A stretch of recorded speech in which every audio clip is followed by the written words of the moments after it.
seslerin nasıl, hangi aletlerle çıkarıldığını sizlere anlatmak için bir Foley stüdyosunda. Sözü İlayda'ya bırakalım. Foley sanatçısı Ali Ören'in İstanbul Tarabya'sındaki stüdyosundayız şu anda. Ali Ören burada çeşitli malzemelerle, adeta 1001 çeşit yöntemle dizi ve filmler için ses efektleri üretiyor. Hemen şöyle, kendisi de yanımızda, ona dönmek istiyorum.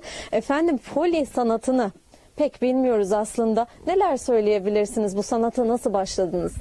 Ben bu sanata babam sayesinde başladım. O da kendi babası sayesinde başlamış. 3 kuşaktır ailece devam ediyoruz bu mesleğe. Efektör Türkiye'deki Türkçe ismi, yurt dışındaki dünyadaki ismi Foley Artist olarak geçiyor. Foley sanatını icra eden kişi. Bunu bulan kişinin soy ismi kullanılarak yapılıyor bu. Jack Foley.